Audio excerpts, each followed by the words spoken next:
स्थिति ये है कि यूपी में बीजेपी की सरकार नहीं बन रही। वो केवल उसे देंगे जो आरएसएस से या इनकी पार्टी से जुड़ा होगा।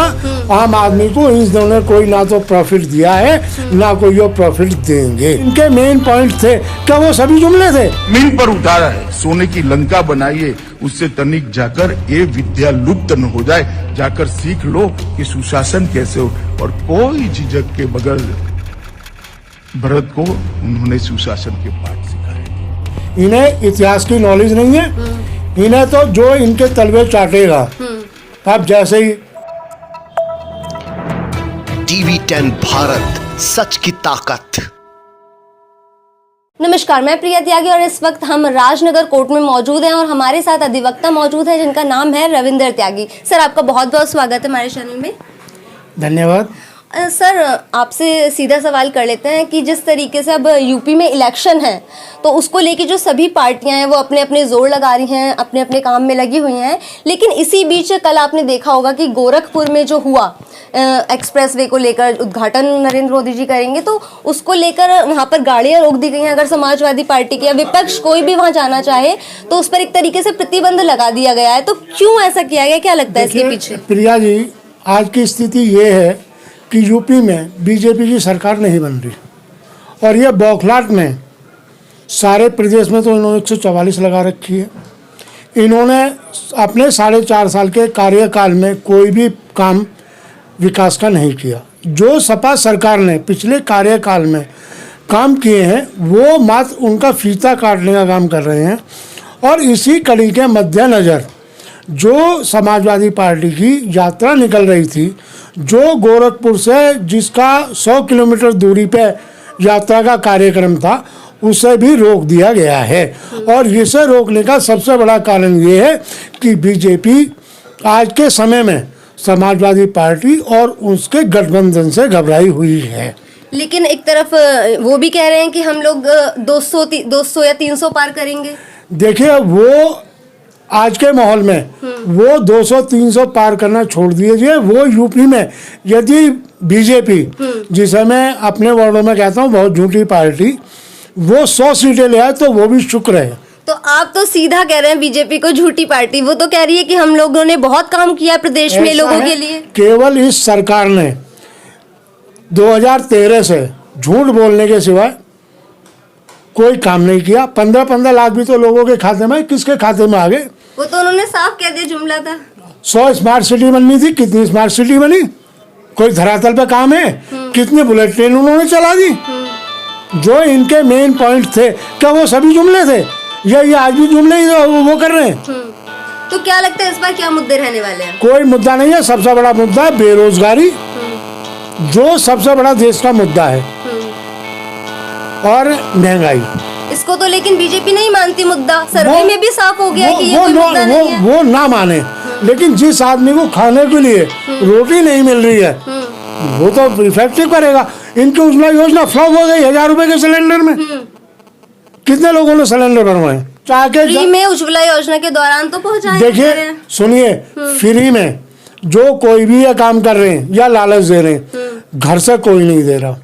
जो मेरे जैसे पढ़े लिखे टैक्स दे रहे हैं, वो टैक्स से ही पैसे तो है। ये इन्होंने तो एक काम और किया, देश के जितने कानून थे RTI डाल दो ना, स्टेट गवर्नमेंट जवाब दे दिया ना central government. PM care fund पे बैन लगा दिया कि आप उसमें उसकी मांग ही नहीं कर सकते। क्यों नहीं कर सकते?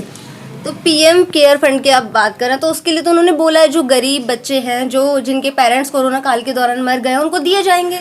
ऐसा है, एक अधिवक्ता होने के नाते मुझे कानून की खूब जानकारी है। महामारी अधिनियम के तहत जो मरता है उसके परिवार को 4 लाख रुपए की आर्थिक सहायता दी जाती है, और ये मात्र 50,000 रुपए की घोषणा कर रहे हैं। क्यों? क्या इसमें भी धांधली नहीं है? वो कहते सबको हम नहीं दे पाएंगे। कितना देंगे? गवर्नमेंट भी कितना दे पाएगी? वो केवल उसे देंगे जो आरएसएस से या इनकी पार्टी से जुड़ा होगा। आम आदमी को इन्होंने कोई ना तो प्रॉफिट दिया है ना कोई वो प्रॉफिट देंगे। ऐसा लगता है आपको? लगता नहीं, बिल्कुल क्लियर है, धरातल पे है। आज इनके MLA, विधायक और मंत्रियों की यह हालत हो गई है कि वो सभा नहीं कर सकते। क्यों?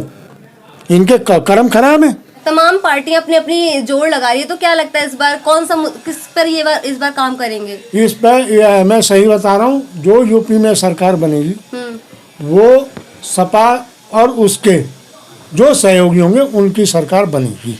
अच्छा, अगर इतिहास की बात करें तो इतिहास को उठा रहे हैं, कभी चंद्रगुप्त मौर्य की बात करते हैं, लेकिन अभी कल की बात देख लीजिए आप, अमित शाह जी है, उन्होंने साफ तौर पर रामायण को लेके क्या कहा, आपने सुना होगा? रामायण को लेके अमित शाह जी ने ये कहा कि जो मरण सैया पर पड़ा है और प्रभु श्री राम भरत को भेजते हैं कि रावण विद्वत जन है, इसने सुशासन के बहुत सारे पाठ अमल में लाए हैं, जमीन पर उतारा है, सोने की लंका बनाइए, उससे तनिक जाकर ये विद्या लुप्त न हो जाए, जाकर सीख लो कि सुशासन कैसे हो। और कोई झिझक के बगैर भरत को उन्होंने सुशासन के पाठ सिखाए थे। इन्हें इतनी नॉलेज है। हमारे प्रधानमंत्री वो बेचारे बिना पढ़े लिखे, हमारे गृह मंत्री तड़ी पार, मुझे कहने में कोई झिझक नहीं है। हमारे मुख्यमंत्री, उन पर इतने मुकदमे थे कि जो उनके मुख्यमंत्री बनने के बाद समाप्त हुए हैं। उप मुख्यमंत्री जी, उनके पास इतने मुकदमे थे, उन मुकदमों की वजह से हमारे मुख्यमंत्री और उप मुख्यमंत्री में भी टकराव हुआ। इन्हें इतिहास की नॉलेज नहीं है, इन्हें तो जो इनके तलवे चाटेगा। अब जैसे ही एक हमारी हीरोइन है कंगना रनौत, जिसे किसी चीज की नॉलेज नहीं है। सबसे पहली बात तो ये, वो Z+ सिक्योरिटी की किस तरीके से एंटाइटल है, क्यों Z+ सिक्योरिटी दे रखी है, मेरा पहला सवाल है। दूसरा सवाल, कितना बड़ा इस देश के शहीदों का अपमान, जिनकी वजह से आज हम खुले में सांस ले रहे हैं, जिन्होंने गोलियां खाई, अपने परिवार बर्बाद किए, फैमिली खत्म हो गई स्वतंत्रता आंदोलन में।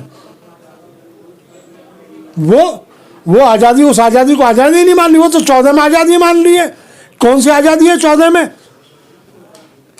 तो वो कहीं ना कहीं वर्तमान सरकार और इस हीरोइन के बीच में कहीं ना कहीं इनके गलत संबंधों को प्रदर्शित करता है। अच्छा, क्या लगता है आपको, जैसे कि कंगना रनौत की आपने बात करी, तो कंगना रनौत को पद्मश्री भी दिया गया है, लोग वापसी की भी मांग कर रहे हैं, लेकिन और उन पर केस की भी मांग कर रहे हैं, लगता है कि उन पर केस होगा भी। वो जो है हीरोइन, वो आज की तारीख में बीजेपी के जो शीर्ष नेतृत्व, उनके तलवे चाट के उन्हीं की लैंग्वेज पे वो काम कर रही है। उस पर यदि FIR भी दर्ज होंगी तो वो कैंसिल होंगी। उस पर तो कोई वकील या आम पब्लिक जो मुकदमा दर्ज करा देगा कोर्ट से, उसमें कुछ होगा। वैसे ही सरकार कुछ नहीं करेगी, वरना उसे पद्मश्री वापस लेके और उसे जो है उसके खिलाफ जो है देशद्रोह का मुकदमा बनता है, वो मुकदमा उस पर चालू करना चाहिए। लगता है सरकार करेगी? इस सरकार से तो मुझे उम्मीद नहीं है। इस सरकार को भगवान सद्बुद्धि दे, पद्मश्री अवार्ड इज्जत अभिलंब वापस लेके इसकी Z+ सिक्योरिटी भी वापस की जाए और इसे जेल में डाला जाए।